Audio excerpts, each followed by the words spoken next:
ये शरीर तो एक पानी के बुलबुले की तरह है, ना जाने वो बुलबुला किस दिन फूट जाएगा। राजा कंस कहने लगा, गुरु जी एक बात बताओ, जाओगे कि नहीं जाओगे? अक्रूर जी सोचने लगे, यदि आज मैं नहीं गया, ये कंस बहुत दुष्ट है, ये मेरे को छोड़ेगा नहीं, और दुष्ट के हाथों से मरने से अच्छा भगवान के हाथों से मरो। चल पड़े। लेकिन जब रथ में बैठ करके जा रहे थे तो मन में कैसे विचार आने थे, किम तप्तम परमम तपः, ना जाने मैंने जीवन में कितना तप किया था, कितनी भगवान की आराधना की थी, कितने पुण्य के काम किए थे कि आज ठाकुर जी के दर्शन करने के लिए जा रहा, उन्हें लेने के लिए जा रहा। क्योंकि संसार के जीव को एक सत्संग और भगवत दर्शन ऐसे ही प्राप्त नहीं होते। भाग्योदेन बहु जन्म समर्जिते, जब हम संसार के लोगों के जन्म जन्मांतरों के कल्प कल्पांतरों के भाग्य का उदय हो जाता है, तब हमारे जीवन में ऐसा समय आता है। अब यजमान जी भी ना जाने कौन से पुण्य कर्म किए थे कि आज ठाकुर जी इनके घर में चल करके आए, और ये 7 दिन इनके घर में आनंद ही छाया। ये इनके पुण्य कर्म। सुखदेव जी कहते रहे, यही चिंतन करते करते अक्रूर जी वृंदावन पहुंच गए। हमारे प्रभु गैया चरा करके आ रहे थे, गोधूली बेला था, और जैसे ही नजर अक्रूर जी के ऊपर पड़ी, दौड़ करके आए और अक्रूर जी से लिपट गए। आज देखो अक्रूर जी की आंखों से झरझर अश्रु बहने लगे। प्रभु मैं क्या बताऊं कि मैं क्यों आया हूं? प्रभु कहने लगे, अक्रूर जी बताने की जरूरत नहीं है, मैं सब कुछ जानता हूं, लेकिन आप इन ब्रजवासियों से ये मत कहना कि मुझे मारने के लिए बुलाया। ये सब मेरे से बहुत प्रेम करते हैं, और मां यशोदा तो इतना प्रेम करती है, जब सुबह चला जाऊं शाम तक घर ना आऊं, मेरी मां पानी भी नहीं पीती। और यही कहते कहते महल में पहुंचे।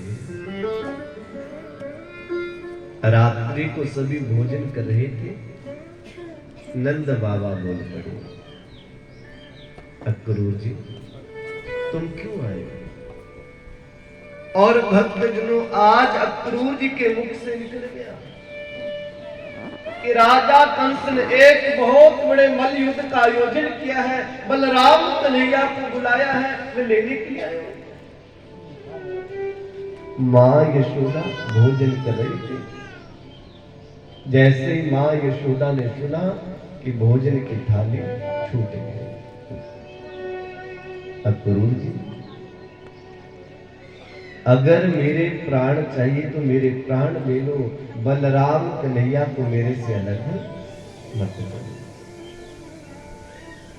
आज भगवान मन में सोचने लगे, यदि मैंने आज कुछ नहीं बोला तो मां को सच में नहीं जाएगी, और धर्म का काम करना है तो क्या करना पड़ेगा?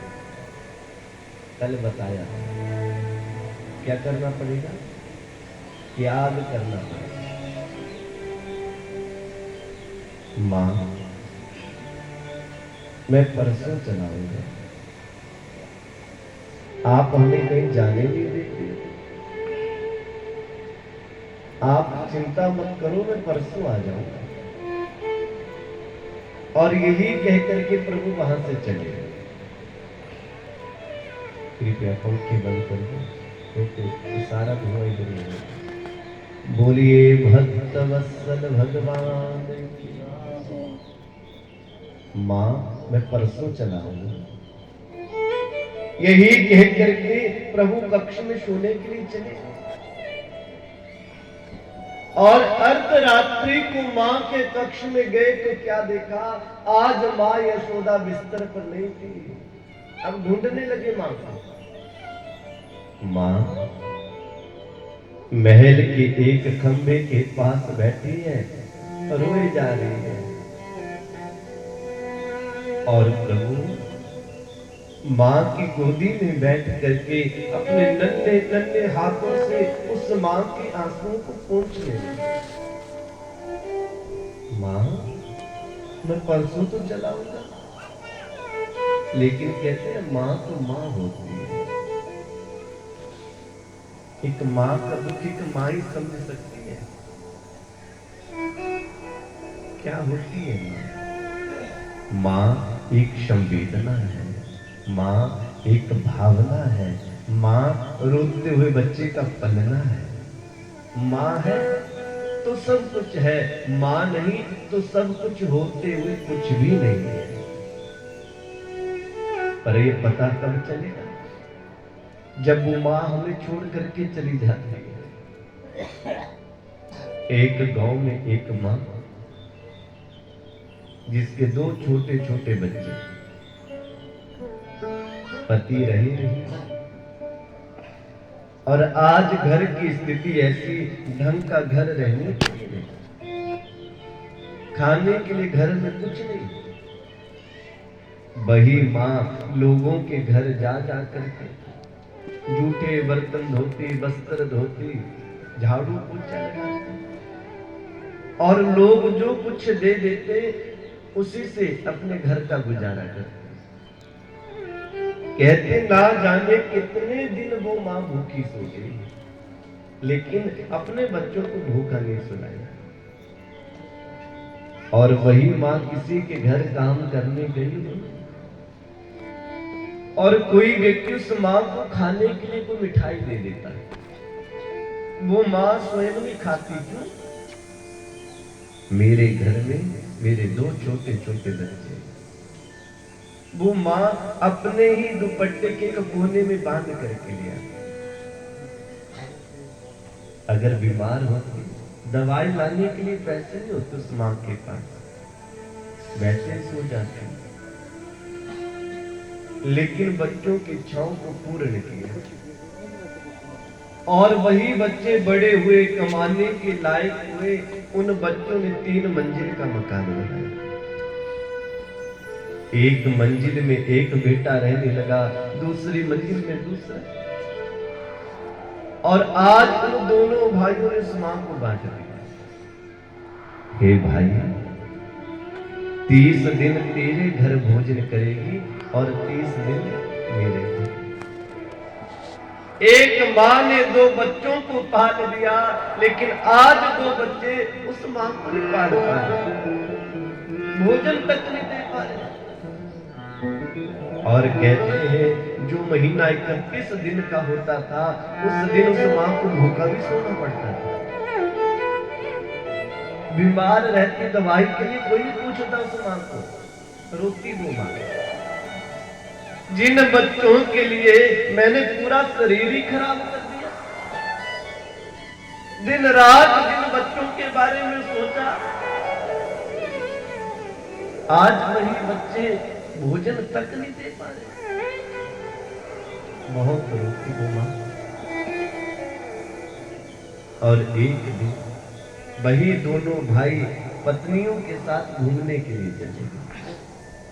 उस मां को पड़ोसियों के सहारे छोड़ गए। अर्धरात्रि को वो मां बीमार हुई, पानी के लिए रोती रही, लेकिन किसी ने उस मां को पानी नहीं पिलाया। वो मां मर गई।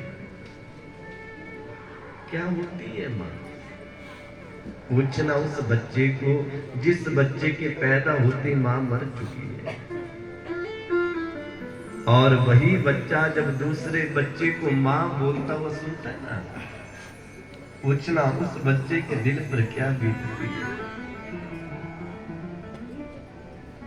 आपने पिछले वर्ष एक घटना सुनी बर्फी में, पुल के पास कितना बड़ा हादसा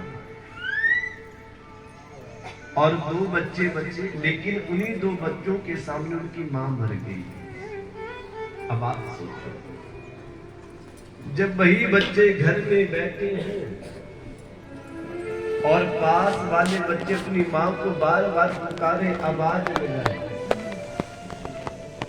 और जब उन बच्चों को अपनी मां की याद आएगी उनके दिल पर क्या बीतेगी। जब वही बच्चे कहीं खेल रहे हों और दूसरे बच्चे की मां आकर के उन्हें ले जाए और वो 2 बच्चे अकेले रह जाए, कभी पूछना उन बच्चों के दिल पर क्या बीते। मां है तो सब कुछ है, मां नहीं तो सब कुछ होते हुए कुछ नहीं है। प्रभु कहने लगे, मां मैं परसों चला गया। यही कहते कहते सुबह ही हो गई और गोपियों को, ग्वाल वालों को जब पता चला कन्हैया हमें छोड़ के जा रहे हैं, सभी नंद बाबा के महल के बाहर बैठे गए। एक कन्हैया हमें छोड़ करके मत जाओ। सब रो रहे हैं और एक ही बात बार बार कह रहे हैं,